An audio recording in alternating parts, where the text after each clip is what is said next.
Le quattro giornate di Napoli sono uno degli eventi più eclatanti anche nell'immaginario collettivo dell'intera seconda guerra mondiale per l'Italia.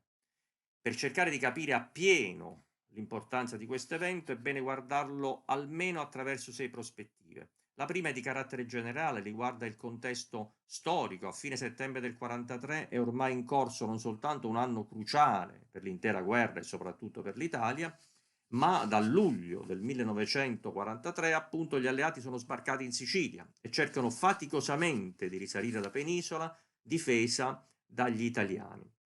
Il 25 luglio la destituzione di Mussolini illude sulla fine del fascismo, l'8 settembre del 43 l'annuncio dell'armistizio tra l'Italia e gli alleati illude a sua volta sull'uscita dell'Italia dalla seconda guerra mondiale, mentre invece stava iniziando il momento più drammatico e sanguinoso della cosiddetta campagna d'Italia, che si sarebbe conclusa, come sappiamo, soltanto nel maggio del 1945.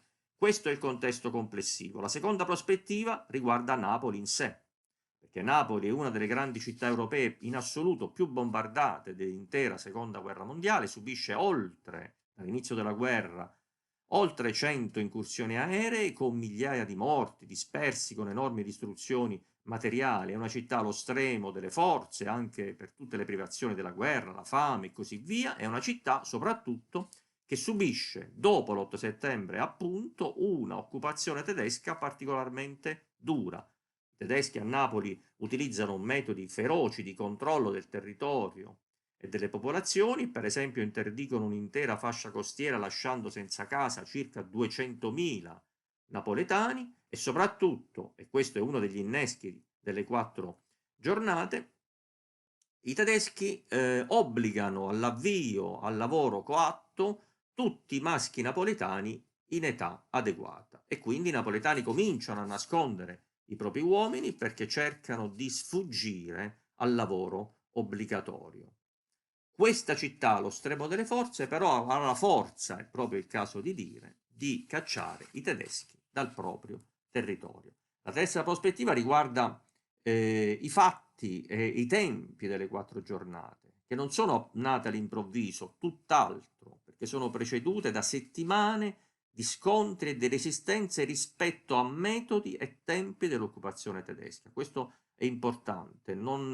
Le quattro giornate non sono un evento che nasce da un giorno all'altro, ma vengono preparate nelle settimane, e possiamo dire nei mesi precedenti.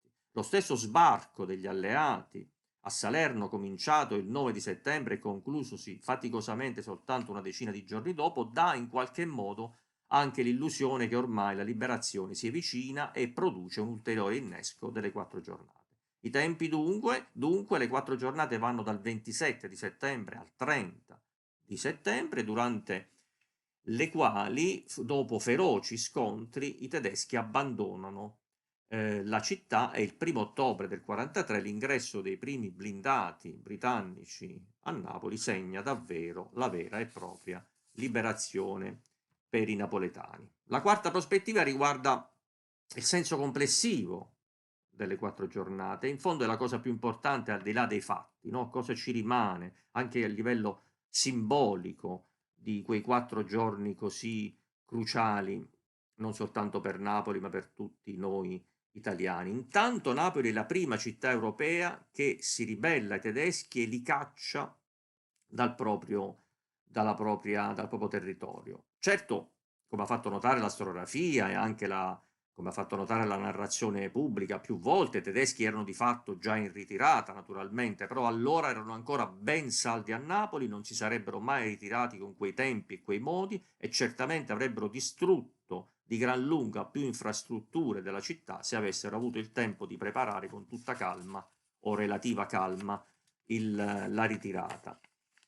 Altro senso delle quattro giornate è il fatto che si siano svolte senza distinzioni di alcun tipo, senza distinzioni di spazio, nel senso che vi parteciparono tutte le zone della città, dai quartieri centrali alle periferie, senza distinzione di classi sociali, senza distinzione di genere, pensiamo al ruolo straordinario delle donne, senza distinzione di ruoli, vi parteciparono militari sbandati italiani e civili a pieno titolo e senza anche distinzioni di famiglie politiche, diciamo così, o di appartenenze. Vi parteciparono antifascisti vecchi e nuovi, militari a pieno titolo monarchici e così via. Si può dire davvero dunque che le 4 giornate sono state plurali, così come la storiografia più aggiornata legge ormai la Resistenza italiana, un fenomeno plurale e un fenomeno nazionale, non soltanto più diviso in aree geografiche, il sud e il nord del nostro paese, ma visto nel suo complesso.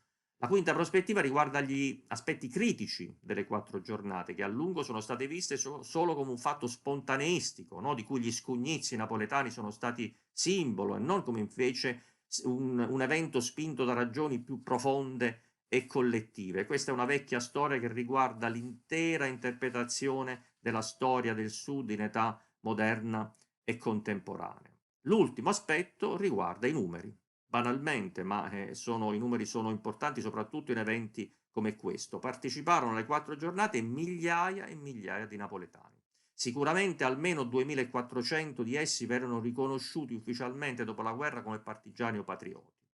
I morti furono più di un centinaio tra riconosciuti partigiani e patrioti, oltre 300 invece i civili, a testimonianza di un evento decisivo dell'intera seconda guerra mondiale italiana.